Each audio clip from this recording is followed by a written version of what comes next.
Magandang hapon sa inyong lahat. Ito po si Herbert Curia, author promoter ng The Bible Evangelization, Bible Lives Promotions. Kakibat ang ating pananalig sa ating banal na Panginoon Diyos, banal na Panginoon Kristo at gabay ng kaliwan ni banal na Santa Maria, ay ating po binabahagi sa inyo sa ang mensahe ng ating banal na Panginoon. Ang tema ng mensahe ng ating banal na Panginoon Diyos ay pagpapanatili ng kaayusan at pagkakasundo-sundo. Ay babasahin ko po sa inyo mga mensahe ito mula doon sa bagong tipan ng mabuting balita ng paghahari ng ating banal na Panginoon Diyos sa pamamagitan ng banal na Panginoong Kristo. At ayon po dito sa kay Apostol sa mga taga-Galacia, Kabanata 5, talatang 13 hanggang 15, ito po ang mensahe. Mga kapatid, tinawag kayo upang maging malaya, ngunit huwag ninyong gamitin ang inyong kalayaan upang maspitan ng laman, kundi maglingkod kayo sa isa't isa dahil sa pag-ibig. Sapagkat ang buong kautusan ay nauuwi sa isang pangusap, ibigin mo ang iyong kapwa, ang iyong sarili.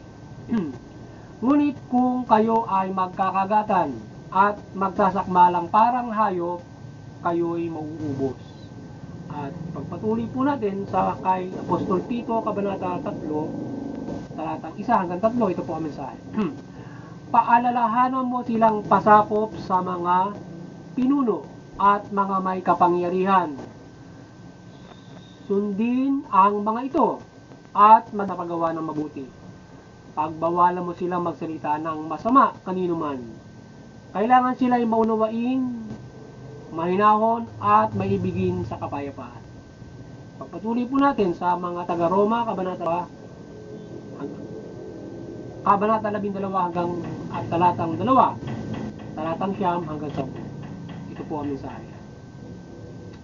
Huwag kayong umayon sa takbo ng mundong ito. Mag-iba na kayo at magbago ng isip upang mabatid ninyo kung ano ang kalooban ng Diyos. Kung ano ang mabuti at nakalulugod sa Kanya at talagang ganap. Maging tunay ang inyong pag-ibig. Pasuklaman ninyo ang masama at pakaibigin ang mabuti.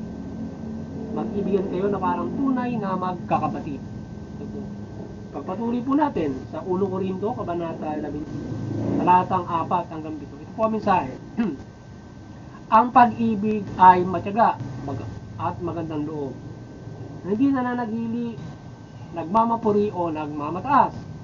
Hindi magaspang ang hindi makasarili, hindi magagalitin o magpagtanim sa kapwa.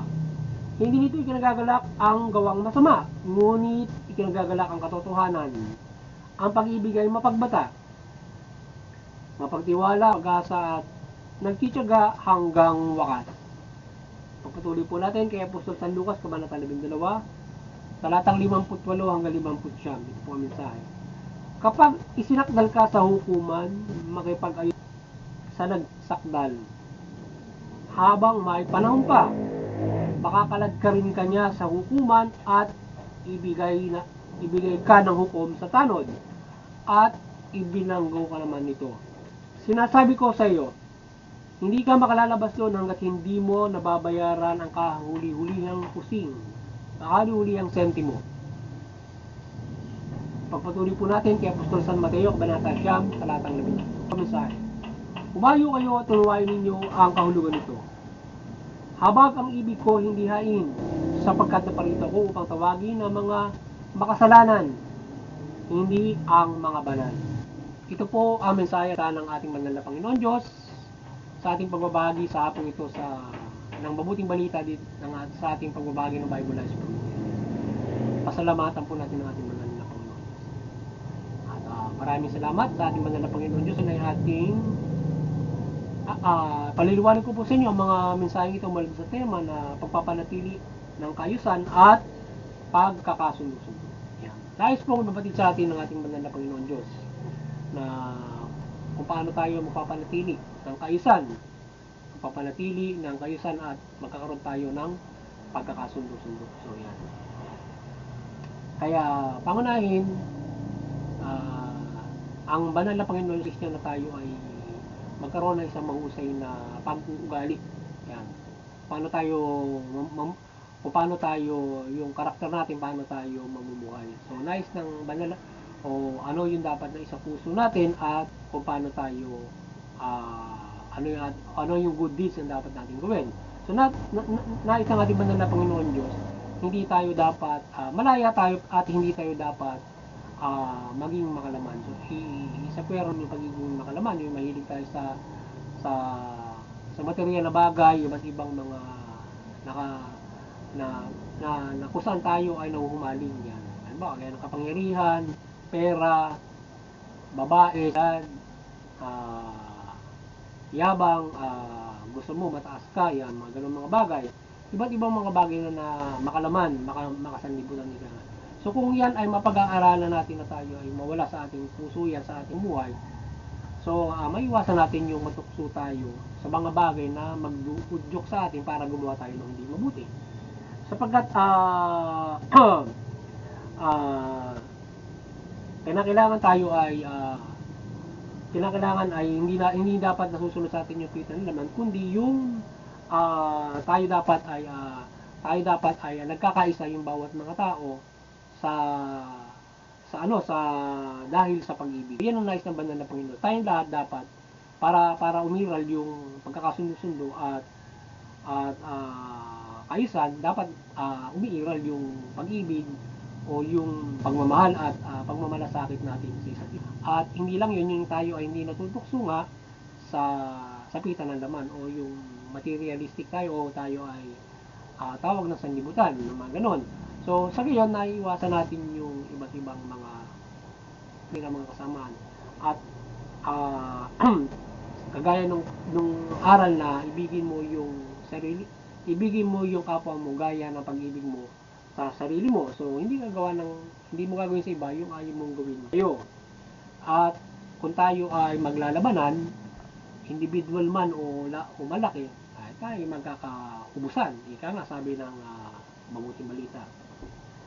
So, kaya para maiwasan yung digmaan, yung paglalabanan, umiral yung kauyisan, umiral yung pagkakasundo-sundo, kailangan mayroong behaviorally dapat mula sa puso para sa akin sa kapwa-tao. Marunong magmahal nung kapwa-tao mo, yan, mula sa pamilya. So yan, at dapat tayo ay siyempre marunong tayong sumunod doon sa pamahalaan.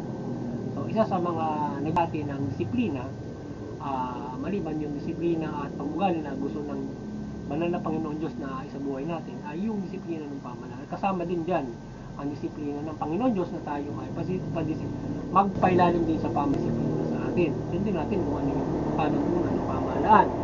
At tayo ay handa sa paggawa ng mabuti. Yan. Kung ano yung panuntunan ng pamahalaan, susundin natin yan. So, hindi tayo dapat ng masama.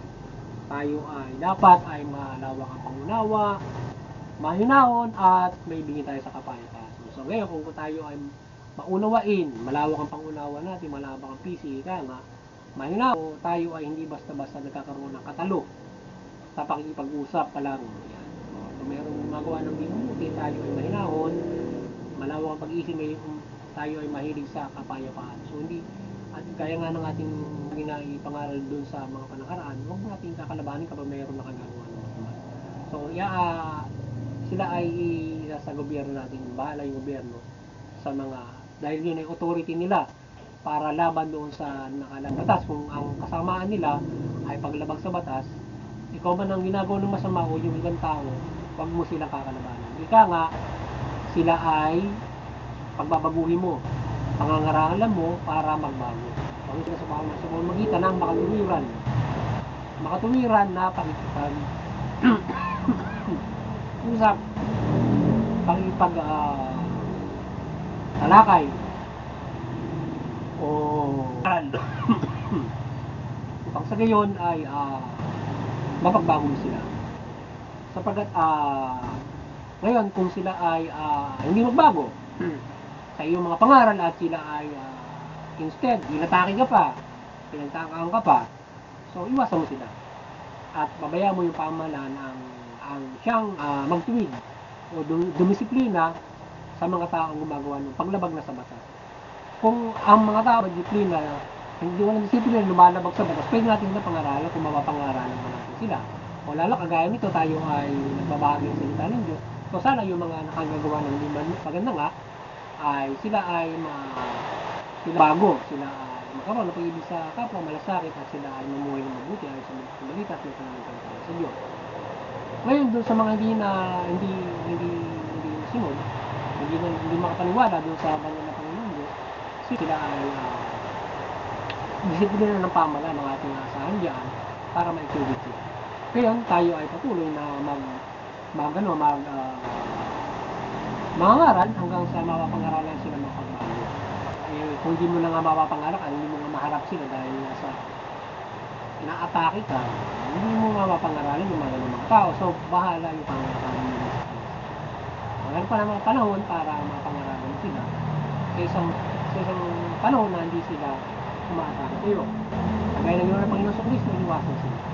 So, kaya huwag tayong umayon dun sa nangyayari sa mundong ito na materialistic, tayo ay magkaroon ng mabuti na pag-iisip. Hindi natin yung kalooban ng ating mga Panginoon na kung anong mabuti at nakalugod sa Kanya, yun natin. Kaya nga sinasabi, maging tunay yung pag-ibig natin, kapakasok naman natin yung at pakaibigin natin ay yung mabuting mga gawa. So, yan. Iwasan natin yung dapat namumuhi tayo sa gawang masama, mga materialistic na mga gawain, mga paglabag sa batas, yan, ng hindi nais ng ating banal na Panginoon Diyos, paglabag sa o yung kagaya ng yung sa kautusan, yun ay yung mga hindi mo sila dapat gawin, yung mga masamang gawang yun.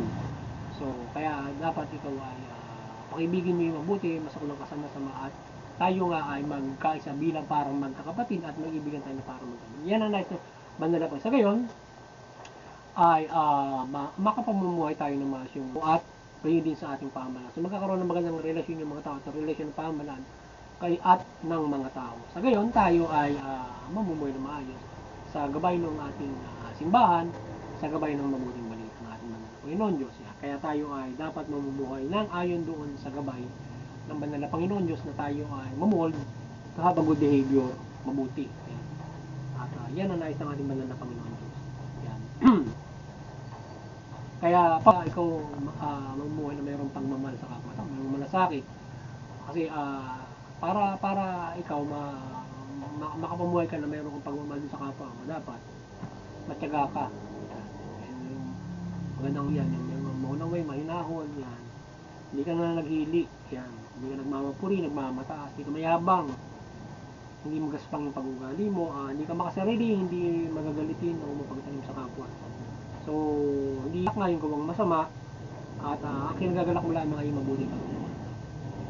Dapat ikaw ay marunong magtiis, mapagbata, at puno ka ng pag-asa. So, dapat, kaya napagtitiisan mo yung mga bagay sa iyong buhay. Kung naghihirap ka, so, kung may pagmamahal sa kapwa mo, titiisan mo yun at hindi mo gagawa ng masama para lamang agawin mo halimbawa ng pera para ikaw ay mabuhay.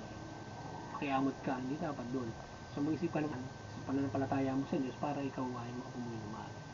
So ganun dapat. At isa pa, kapag ikaw ay nagkasala doon sa kapwa-tao mo, so isang magandang bagay na ikaw ay makapag-ano ka, makapag-ayos ka sa kanya para sa gayon ay hindi kanya ipakulong. Ngayon din yung ating nasa pamalaan ay nasa ng ating banal na Panginoon Diyos na tayo yung mga nasa pamalaan, hindi basta ikaw ay binigyan ng authority to enforce, wala ka pang mamahal doon sa tao. Dapat meron ka rin nun, hindi mamamayan lang, lahat. Relasyon ng tao at ng mamamayan. So yung mga nasa pamalaan, magiging ating halimbawa, enforcement, so hindi ka basta i-enforce rin nasa pamalaan, meron ka rin pagmamahal sa kapwa-tao mo. Not just included in the law, kundi ikaw ay may-include at mayroon ka rin malasakit doon sa kapwa mo. Hindi basta parang gagawa ka ng sarili mo panuntunan. So ayan, kaya dapat ikaw ay mayroong malasakit doon sa kapwa mo. Mayroong ang habag, ika nga. Dahil sa ma-enforce mo sila na mayroong kang kahabagan at hindi yung ikaw ay animo ka ay kamay ng authority. So hindi ba sa ganun yun. So kung paano merong dapat kung merong kahabagan, masusunod mo yung yung kung ikaw ay nananampalataya sa Diyos, masusunod mo yung yung proseso at yung panuntunan ng batas ay mayroong malasakit sa kapwa-tao. Ibig sabihin, kung ano malasakit mo, maliban yun sa human rights, ay yun ay panuntunan na dapat talagang magawa para hindi so may iwasan mo mga abuso sa iba't ibang mga good behavior kasi yung iba kapag hindi magandang ugali ng isang enforcement, umaabuso, initsapero niya yung batas, gagawa siya ng sarili niya the law, para sa tingin niya yun yung makapagbibigay ng katarungan. Ay mali yun kasi the tailor na ginagawa ng ating batas o proseso, yun ay makatarungan na dapat natin sundin. Kung paano natin ilalapat yung pagdisiplina na halimbawa kukulong, dapat may lalapat mo na maayos yun at hindi ko maglalapat ng pagdisiplina mo bilang halimbawa isang pulis para madisiplina mo yung tao, ginulpi mo, hindi dapat gano'n. Para madisiplina ipoprocess yung batas kung paano siya i-discipline. So ganun dapat yun. So dapat mahabag ka at huwag kang umabuso. Ganun yun, mayroon kang pagmamalasakit sa kapwa-tao mo na ang tao ay mayroong pagbabago. So kung mo siya, pwede siyang magbago o pwede pa siyang makapanampalataya sa loob kung ang nagawa niyang krimen ay heinous crime or even lifetime. So kung naloob, pwede pa siya manampalataya sa Diyos at mapatawad ng Panginoon Diyos niya habang binubulo niya yung pagkakasala niya. Ngayon ay kung may mga ganung mga pagkakasala dahil nga mabigat, yung iba umaabuso, yun sinasalvage na, hindi na maabot ng kulungan. So, dapat hindi ganoon. So dapat tayo may kahabagan pa rin bilang mga nananampalataya, bilang kumit sa gobyerno ay dapat meron ka nun. Sundin mo yung proseso ng batas at hindi ikaw yung nilalapat nun. So may paraan. Kaya nga sinasabi naman ng Panginoon sa Kristo, dapat natin niya yung kaya nga nahabag sa ating lahat ang Panginoon sa Kristo, hindi tayo sa ating at nag-lose pa nga ng Panginoon sa Kristo para yung Panginoon. Dapat ganun kabigat dahil tayo pinagbabago. Siyempre, gusto ko yung pinagbabago ng mga siyempre, yung risk magugulo yung tao hindi naman ibig sabihin. Siyempre, iba na gusto na dapat natin paano natin gawin. Kasi yung pagkulo na ginawa ng Panginoon Diyos, sa Panginoon sa Kristo, hindi siya ng buhay. Nagpalo siya ng picture na gano'n para matulaw at naligtas na. Kasi kaya nakalatubusin niya ng dugo. So, yung mission naman ng ibang mission natin, yung baptist ka, yung sakripisyo mo naman para ito siyempre, yung nag-risk na namin. Pero hindi naman mo na mas parang ito naman yung kay Panginoon sa Kristo, sila ito yung tao, kaya nakatarungan, sinistan siya. Pinabayaan nyo nang mangyari kasi yun para matupad yung nais ng Diyos. Pero kung ikaw naman, hindi naman magiging kaslang ka para matagbago mo. Hindi, pinagay ka dyan para siklinahin mo sila at sila ay magaling mo sila. Ang bakit tayo hindi para gawin mo sila. So sana ay kung magitan yan ay nagkakaroon tayo ng alisan at pagkakasunod sila. Lalo na kahit pwede na magkasok mo, pwede pa tayo magkasok mo. Kung hindi ka pagkawan. Kung yung mga halimbawa na nabiyado, kung hindi mo nakakaya, maaaring mo kagligyan mo kumakain mo naman. Maaari, meron ko talagang dapat isipin na ito doon. Makasala. Kaya kailangan din mo. Isipin nila. Sobrang bigat. So muli, sana nakabayan naman kayo ng Bible Life Promotion sa next spiritual renewal at magkaroon kayo ng kalikasan ng spiritual. Patuloy tayo ng palataya ng paggabay ng ating dalang na spiritual. Bible Life. Gabayan tayo ng banal na Panginoon Diyos, ng ating Yesu Cristo, at ng Espiritu Santo. Sana gabayan tayo ng kanyang patuloy na kanyang paliwanagan ng kanyang paghihimala. So, magabayan tayo ng banal na Santa Maria, ng kanyang paghihimala ng banal na Panginoon Diyos, ng Espiritu Santo. So, sana tayo ay magabayan ito sa ating pagbabahagi ng mabuting balita. At tayo ay kayo ay mahikayat sa pagkalima ng mabuting balita. At kayo ay magkaroon ng kaligtasan ng Espiritu. Sa lahat ay dapat ay pakinggan natin ang anghel dito ng ating Panginoon mula sa Panginoon sa Kristo na ito dapat natin isabuhay sapagkat ito ang ihahatol ng ating Panginoon Kristo Kristo sa atin pagdating ng kanyang pagbabalik. Ito kanyang nilihag na ito kaya dapat masunod natin yan. Kapag tayo ay nakatutupad dyan, yan ang ihahatol sa atin at nasa kanyang kamay, kung ikay puro labag dyan, hindi mo sumusunod dyan, maaari kang maparusahan. Sinasabi nga niya na kapag ikaw ay hindi nagpakabuti, ay makapaparusahan ka. So, bagamat ang Panginoon sa Kristo pa yung siya kung dapat yung paglabag mo dapat yung diba? Maaari patawarin ka pa rin. So, kaya dapat ay pakinggan ng bubuting balita sapagkat yung balita na ating binabagi sa inyo, iyan ang ihusugan ng ating Panginoon sa Kristo, ng Panginoon Diyos sa atin, pagdating ng kanilang itinakdang panahon. Parang yung batas na parang revised penal code. Pagka nagkasala ka, yun ang batas para parusahan ka. Pag nilabag mo yun, parang gano'n, mabigat pa sa revised penal code. Siyempre, yung mabuting balita na pag naging matuwid sa pamumuhay mo at nagpakabuti, ay may problema ka. So yun at mapapahama ka, diba? So yun at muli doon sa interpret unity, patuloy tayo magkaisa, maliwanagan ng bawat mga reliyon at unawain natin ang ating mga reliyon. Tayo ay hindi magkaroon ng idwaan, mauwi sa karasan at mga pagdidigma. Maglabay tayo ng pagkakaisa, kapayapaan sa bawat mga tao, bawat mga mananampalataya, mga lahi, lipi, bansa. At muli doon sa CBCP, ang Vatican Church, maliwanagan kayo at magabayan ng Banal na Santa Maria, patuloy niyo pagbutuloyin ang sangkatauhan mula bansang Pilipinas sa pananampalataya sa ating Panginoon Diyos mula sa Kristo at mabuting balita. At sa ating munting kakayanan, sa pagbabahagi ito ng Bible Lives Promotion, ng mabuting balita sa Bible Lives Promotions ay patuloy na nananampalataya ng paggabayan ng Panginoon Diyos, Panginoon sa Kristo at Espiritu Santo, Virgin Maria, sa pagbubuklod ng sangkatauhan sa pananampalataya sa Kanya. At kayo ay mabuklod mula mabuting balita at Panginoong Jesucristo sa pananampalataya natin sa Panginoon Diyos niya. Kapamalaan, kayo ay maliwanagan at mamahala kayo ng mabuti, matuwid at paano. Tugulin niyo yung karapatan ng tao. So, yung magandang hapon sa inyo lahat at God bless you all.